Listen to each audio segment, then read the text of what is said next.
प्रिय मित्रों, स्वागत है आप सबका आपके अपने चैनल स्टडी विद प्रदीप पे। दोस्तों, जैसा कि आप सभी लोग जानते हैं कि हम लोग सुपर ऑब्जेक्टिव श्रृंखला कर रहे हैं जिसमें बायोलॉजी के इंपॉर्टेंट क्वेश्चन कर रहे हैं जो प्रीवियस ईयर में पूछे गए हैं।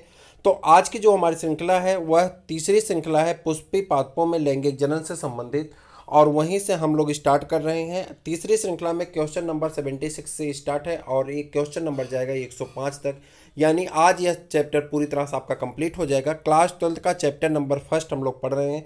तो जो इंपॉर्टेंट क्वेश्चन बन सकते थे, चैप्टर नंबर सेकंड हम लोग पढ़ रहे हैं, जो इंपॉर्टेंट क्वेश्चन बन सकते हैं तो उन सभी चैप्टर के क्वेश्चन को यहाँ पे लिया गया है। तो चलिए देखते हैं क्या है। सेल्बिया में परागण होता है। आप परागण के बारे में जानते हैं कि जब किसी किसी भी परागकण का स्टिग्मा पर पहुंच जाना, यानी transfer of pollen grain to stigma, वो चाहे खुद से पहुंच जाए चाहे किसी एजेंट के थ्रू पहुंचे, उसी को हम क्या कहते हैं, परागण कहते हैं, यानी पॉलिनेशन कहते हैं। ठीक है। अब पूछ रहा है सेल्बिया एक पौधे का नाम है, सेल्बिया में परागण कैसे होता है। तो ये आपको इसका आंसर करना है कि सेल्बिया में परागण कैसे होता है। तो इसका आंसर आपको करना है कि सेल्बिया में परागण कैसे होता है। जल्दी बताइए, सेल्बिया में परागण कैसे होता है। तो आप कहेंगे कीटों द्वारा होता है। कैसे होता है? कीटों द्वारा होता है। याद रहेगा, सेल्बिया में परागण कैसे होता है? कीटों द्वारा होता है। घोंघे द्वारा परागण होता है। देखो, घोंघे द्वारा परागण होता है किसमें? तो पूछ रहा है घोंघे द्वारा परागण होता है किसमें? तो जमीकंद में। किसमें होता है? जमीकंद में। घोंघे द्वारा परागण किसमें होता है? जमीकंद में होता है। घोंघे द्वारा परागण किसमें होता है? जमीकंद में होता है। इंपॉर्टेंट क्वेश्चन परीक्षा की दृष्टि से। स्वपरागण पाया जाता है। देखिए, परागण दो प्रकार के होते हैं, एक होता है स्वपरागण, एक होता है परपरागण। तो पूछ रहा है स्वपरागण पाया जाता है कहाँ पाया जाता है। आप, मुझे पूरी उम्मीद है कि आपने एनसीईआरटी पूरी कंप्लीट कर ली होगी। अगर नहीं पढ़े हैं तो आप पूरी एनसीईआरटी को फिर से पढ़ डालिए। अगर आप हिंदी मीडियम में कंफर्टेबल हैं तो हिंदी मीडियम में, अगर आप इंग्लिश मीडियम में कंफर्टेबल हैं तो इंग्लिश मीडियम में पूरी एनसीईआरटी को अच्छी तरह से पढ़ डालिए। सारे के सारे क्वेश्चन आपके जितने भी हैं, सभी क्वेश्चन यहाँ से श्रृंखला के आपकी एनसीईआरटी से ही मिल जाएंगे। जो क्वेश्चन आपके सामने दिखाई पड़ रहे हैं यह क्वेश्चन आपके एनसीईआरटी में है। तो आपको बताना है स्वपरागण पाया जाता है। तो ये कहाँ पाया जाता है स्वपरागण, इसी का आंसर आपको करना है। तो आप बताएंगे खट्टी बूटी में। किसमें? खट्टी बूटी में स्वपरागण पाया जाता है। यहाँ के ऑप्शन के हिसाब से आपका खट्टी बूटी क्या हो जाता है? सही आंसर हो जाता है। निम्न में से किसके द्वारा मक्का में परागण होता है? पूछ रहा किसके द्वारा मक्का में परागण होता है, यानी मक्का में परागण किस एजेंट के थ्रू होता है। कौन ऐसा एजेंट होता है जो वहां पे मक्का में परागण करता है? आप जानते हैं दो प्रकार के एजेंट होते हैं, एक को बायोटिक यानी अजैविक घटक कहते हैं और दूसरे को जैविक घटक यानी एक को एबायोटिक यानी अजैविक घटक कहते हैं और दूसरे को बायोटिक यानी जैविक घटक कहते हैं। तो ए बायोटिक में जो आते हैं, ए बायोटिक यानी अजैविक घटक में जो आता है, ए बायोटिक में जो अजैविक घटक में आते हैं, जैसे हवा है, जल है, ठीक है।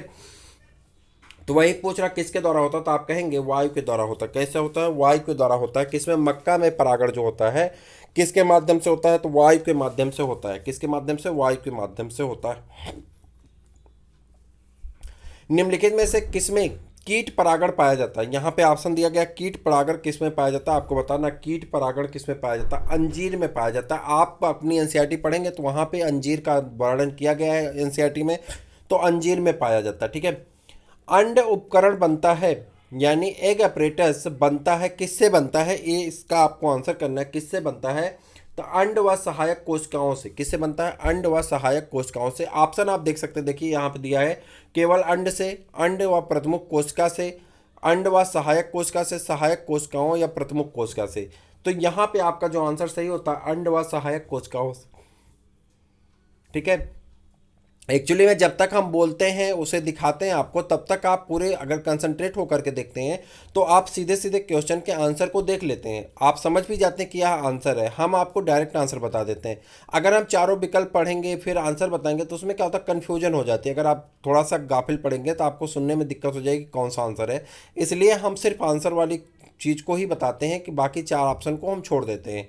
आप लोग सजेशन दीजिए कि अगर आपको चाहिए कि चारों ऑप्शन पढ़ करके उस पर कुछ कुछ डिस्क्रिप्शन के साथ बताया जाए तो भी हम कर सकते हैं, बट उसमें क्या होगा कि आपकी वीडियो की लेंथ थोड़ी हाई हो जाएगी और उतनी हाई वीडियो की लेंथ आप देखना पसंद नहीं करते।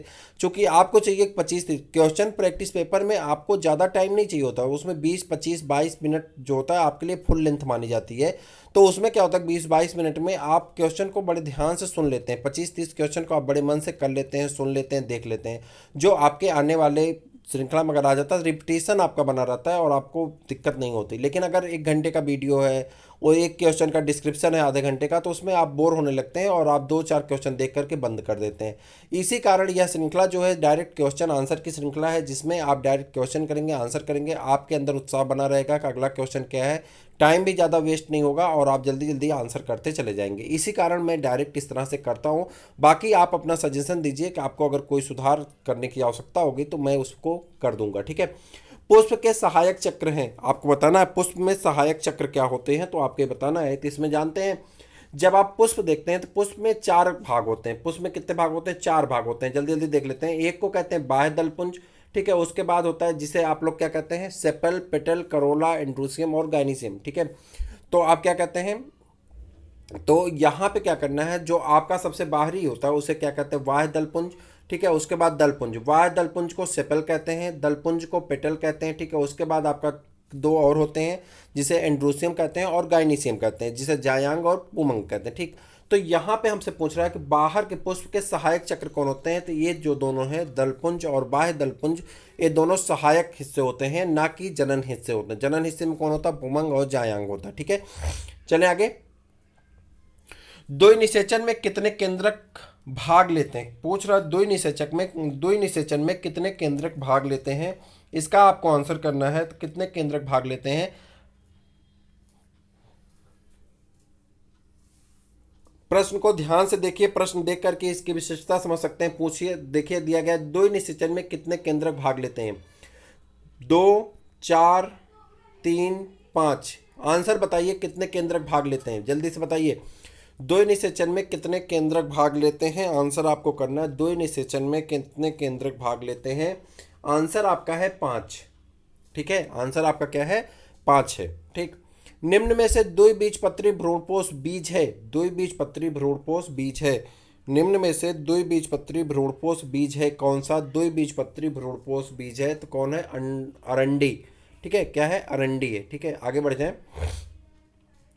परिभ्रूणपोष पेरिस्पर्म निम्न में से किसका शेष बचा भाग है? कह रहा है परिभ्रूणपोष निम्न में से किसका शेष बचा भाग है, परिभ्रूणपोष निम्न में से किसका शेष बचा भाग है।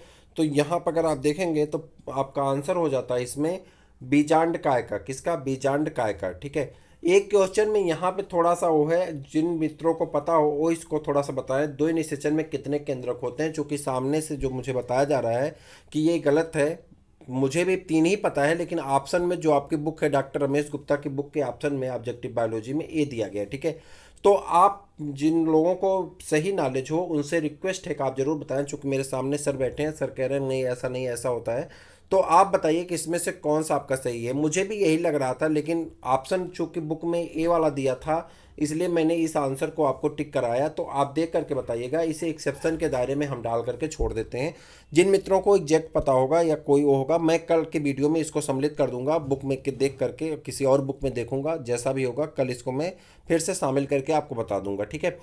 तो बात यहाँ आप कर रहे थे अगले क्वेश्चन की तरफ। परिभ्रूणपोष निम्न में से किसका शेष बचा भाग है, परिभ्रूणपोष निम्न में से किसका शेष बचा भाग है। तो यहाँ पे आपका क्या कहते हैं, इसका आंसर आपको बताना है। परिभ्रूणपोष निम्न में से किसका शेष बचा भाग है, तो आप कहेंगे बीजांडकाय का, ठीक है। आगे, मक्का के भुट्टे में लंबे रेशमी बाल हैं। कह रहा मक्का का भुट्टा में ऊपर बाल निकला होता है ना, रेशमी बाल जो होते हैं, मक्का का रेशमी बाल। आपने गाना भी सुना होगा मक्के के रेशमी बाल, ठीक है। ये तो मान लीजिए अवधि का गाना है, बहुत कम लोग सुने होंगे, लेकिन अगर आप सुने हो तो अच्छी बात है। तो ये आपको बताना है। तो इसमें क्या होता है, लंबी वर्तिकाएं जो परागकणों को ग्रहण करने में सहायक होती हैं। क्या है? लंबी वर्तिकाएं हैं जो परागकणों को ग्रहण करने में क्या होती हैं, सहायक होती हैं। क्लियर है? लंबी वर्तिकाएं हैं जो परागकणों को ग्रहण करने में क्या होती हैं, सहायक होती हैं। क्लियर हो? गलत नहीं करेंगे। परागकण के भीतरी परत निम्न में से किसकी बनी होती? कह रहा है परागकण की जो भीतरी परत होती, मैंने एक दिन और इसको बताया था कि 2 परत होती हैं, दोनों अलग अलग तत्वों की बनी होती हैं। और मैंने ये भी बताया था कि एनसीईआरटी में एक क्वेश्चन दिया गया है एक ही लाइन में दोनों के बारे में, स्पोरोपोलिनिन और पेक्टोसेलुलोज दोनों के बारे में चर्चा की गई है, अगर आप पढ़े होंगे तो बात यहाँ कर रहे हैं किसका आंसर क्या होगा। तो जो बाहर की लेयर होती है स्पोरोपोलिनिन से होती है, और जो भीतरी स्तर होता है, भीतरी परत क्या होता है, पेक्टोसेलुलोज की बनी होती है।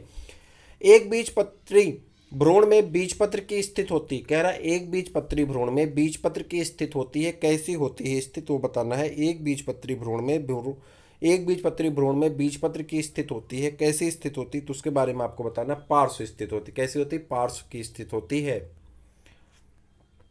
आगे आ जाएं, ये थोड़ा सा छोटा है, आपको शायद दिखाई पड़ रहा होगा, नहीं थोड़ा सा आप उसका वीडियो की वो बढ़ा लीजिए तो आपको दिखाई पड़ेगा। दुगुणित यानी 2n दीर्घ बीजाणु मात्र कोशिका से सीधे ही दुगुणित भ्रूणकोश के निर्माण को कहते हैं। कह रहा है सीधे द्विगुणित जो मात्र कोशिका है उससे सीधे भ्रूणकोश का निर्माण हो जाए तो इसे हम लोग क्या कहते हैं, इसके बारे में आपको बताना है। किसे क्या कहा जाता है, तो इसे कहते हैं दुगुणित बीजाणुता। क्या कहते हैं, दुगुणित बीजाणुकता। क्या कहते हैं, दुगुणित बीजाणुकता, डाइप्रोलोस्पोरी। ठीक। भ्रूण पोषित द्विबीजपत्री बीज में बीज चोलक के बनने में निम्न में से किसका योगदान होता है। कह रहा है भ्रूण पोषित द्विबीजपत्री बीज के बीज चोलक के बनने में निम्न में से किसका योगदान होता है, इसके बारे में आपको बताना है। निम्न में से किसका योगदान होता है, तो आप कहेंगे अध्यावरणी का। किसका, अध्यावरणी यानी इंटेगुमेंट का। मकरंद उत्पन्न करने वाले पुष्प होते हैं, मकरंद उत्पन्न करने वाले पुष्प होते हैं, कैसे होते हैं मकरंद उत्पन्न करने वाले पुष्प होते हैं, आपको इसका बताना। मकरंद उत्पन्न करने वाले पुष्प होते हैं, कौन से होते हैं, मकरंद उत्पन्न करने वाले पुष्प होते हैं कीट परागित। मकरंद उत्पन्न करने वाले पुष्प कैसे होते हैं, कीट परागित होते हैं। सबसे अधिक प्रतिरोधी जैविक पदार्थ है, कह रहा है सबसे अधिक प्रतिरोधी जैविक पदार्थ कौन सा है, तो आपको बताना है सबसे अधिक प्रतिरोधी जैविक पदार्थ कौन सा होता है, इसके बारे में आपको आंसर करना है। जैसा कि आपको मैंने बताया कि स्पोरोपॉलिनिन होता है, कौन होता है, स्पोरोपॉलिनिन होता है। ठीक है, कहाँ पाया जाता है, तो अभी आपसे चर्चा की जा रही थी कि स्पोरोपॉलिनिन कहाँ पाया जाता है। अभी देखिए यहीं पर प्रश्न आया था कि इसकी दो दीवार होती हैं, जो बाहर की दीवार होती है स्पोरोपॉलिनिन से बनी होती है और जो भीतर की दीवार होती है पेक्टोसेलुलोज से बनी होती है। ठीक है, तो वही स्पोरोपॉलिनिन सबसे क्या है, यहाँ पर देखिए प्रतिरोधी जैविक पदार्थ है, प्रतिरोधी जैविक पदार्थ है। कीट परागित पुष्पों में परागण होते हैं, कह रहा कीट परागित पुष्पों में परागण होते हैं, ध्यान सुनिएगा आप स्पष्ट देख भी पाएंगे। तो कह रहा है हल्के तथा चिपचिपे, कैसे होते हैं, हल्के तथा चिपचिपे। एक परिपक्व भ्रूणपोष में केंद्रीय कोशिका होती है, कह रहा एक परिपक्व भ्रूणपोष में केंद्रीय कोशिका होती है, आपको बताना कितनी कोशिका होती हैं, तो केंद्रीय कोशिका कितनी होती है, एक परिपक्व भ्रूणपोष में केंद्रीय कोशिका होती है द्विकेंद्र की। एक परिपक्व भ्रूणपोष में केंद्रीय कोशिका कैसी होती है, द्विकेंद्र की होती है। परागकण मात्र कोशिका में गुणसूत्रों की संख्या होती है, परागकण मात्र कोशिका में गुणसूत्रों की संख्या होती है। परागकण मात्र कोशिका में गुणसूत्रों की संख्या कैसे होती है, दुगुणित होती, कैसे होती है, दुगुणित होती है। अधिकांश आवृतबीजी पादपों में, अधिकांश आवृतबीजी पादपों में आपको बताना है, अधिकांश आवृतबीजी पादपों में अर्धसूत्री विभाजन गुरु बीजाणु मात्र कोशिकाओं में होता है। यही देखिए आपको बताना है, अर्धसूत्री विभाजन गुरु बीजाणु मात्र कोशिकाओं में होता है और तीनों ऑप्शन आपके गलत दिए गए हैं। ठीक है, तो कहाँ होता है, अर्धसूत्री विभाजन गुरु बीजाणु मात्र कोशिका में होता है। जल हायसिंथ और जल कुमुदनी में परागण किसके द्वारा होता है, जल हायसिंथ में और जल कुमुदनी में परागण किसके द्वारा होता है, आपसे एक प्रश्न पूछा जा रहा है। ठीक है, तो इसका आंसर आप करेंगे 97 का आंसर आप करिए, किसमें किसके द्वारा होता है, तो जल्दी से बताइए इसका, किस कीट या पवन के द्वारा, कीटों के द्वारा होता है या तो पवन यानी हवा के द्वारा होता है। आवृतबीजी पादपों का बीजांड तकनीकी रूप से किसके समकक्ष होता है, कह रहा आवृतबीजी पादपों का बीजांड तकनीकी रूप से किसके समकक्ष होता है, तो इसका आंसर आपको करना है तकनीकी रूप से किसके समकक्ष होता है, गुरु बीजाणु धानी के। किसके समकक्ष होता है, गुरु बीजाणु धानी के। पराग नलिका का अध्यावरण द्वारा बीजांड में प्रवेश कहलाता है, पराग नलिका का अध्यावरण द्वारा बीजांड में प्रवेश कहलाता है। 99 का क्वेश्चन देखिए, पराग नलिका का अध्यावरण द्वारा बीजांड में प्रवेश कहलाता है, क्या कहलाता है, इसी को बताना है। बीजांड में प्रवेश क्या कहलाता है, परागनल, तो इसका आप बताएंगे इनमें से कोई नहीं, कौन, इनमें से कोई नहीं। ठीक, आगे बढ़ जाएं। बहुभ्रूणता खोजी गई, बहुभ्रूणता खोजी गई सबसे इंपॉर्टेंट क्वेश्चन इस श्रृंखला का, सबसे इंपॉर्टेंट, मैं इसे 100 में 100 नंबर देता हूँ, क्वेश्चन नंबर भी 100 का ही। तो बहुभ्रूणता खोजी गई थी, सबसे इंपॉर्टेंट क्वेश्चन है इस श्रृंखला का, जो आपको बताना है खास करके टीचटी और पीएचडी के लिए। ल्यूवेनहॉक द्वारा, किसके द्वारा खोजी गई, ल्यूवेनहॉक द्वारा। बीजांड का वह स्थान जहाँ बीजांड वृंत से जुड़ा होता उसे क्या कहते हैं, कह रहा बीजांड का वह स्थान जहाँ पे बीजांड वृंत यानी फनकिल से जुड़ा होता है उसे हाइलियम या नाभिका कहते हैं। क्या कहते हैं, हाइलियम या नाभिका कहते हैं। तो इसका आंसर क्या हो जाता है, हाइलियम या नाभिका। आगे बढ़ जाता है, 5 क्वेश्चन और है, पूरा करके जाइएगा। ठीक है, एक आवृतबीजी पादप में एक आवृतबीजी पादप में कार्यशील गुरु बीजाणु में से क्या विकसित होता है। कह रहा है एक आवृतबीजी पादप में कार्यशील गुरु बीजाणुओं से क्या विकसित होता है, इसी के बारे में बताना है। क्या विकसित होता है तो आप कहेंगे भ्रूण कोष विकसित होता है। क्या विकसित होता है, भ्रूण कोष विकसित होता है। एक लिंगाश्रयी पुष्पी निम्नलिखित में से किन दोनों को रोकते हैं। कह रहा एक लिंगाश्रयी पुष्पी निम्नलिखित में से किन दोनों को रोकते हैं, इसका आंसर आपको करना है निम्नलिखित में से किन दोनों को रोकते हैं। तो आप कहेंगे स्वयुग्मन और समजात पुष्पी परागण को। किसको, स्वयुग्मन या समजात पुष्पी परागण को रोकते हैं। सम्मोहक, अट्रैक्टेंट और पारितोषिक रिवार्ड्स किसके लिए आवश्यक होते हैं। आपको बताना है सम्मोहक और पारितोषिक किसके लिए आवश्यक होते हैं। कीट परागण के लिए। ठीक है, किसके लिए, कीट परागण के लिए।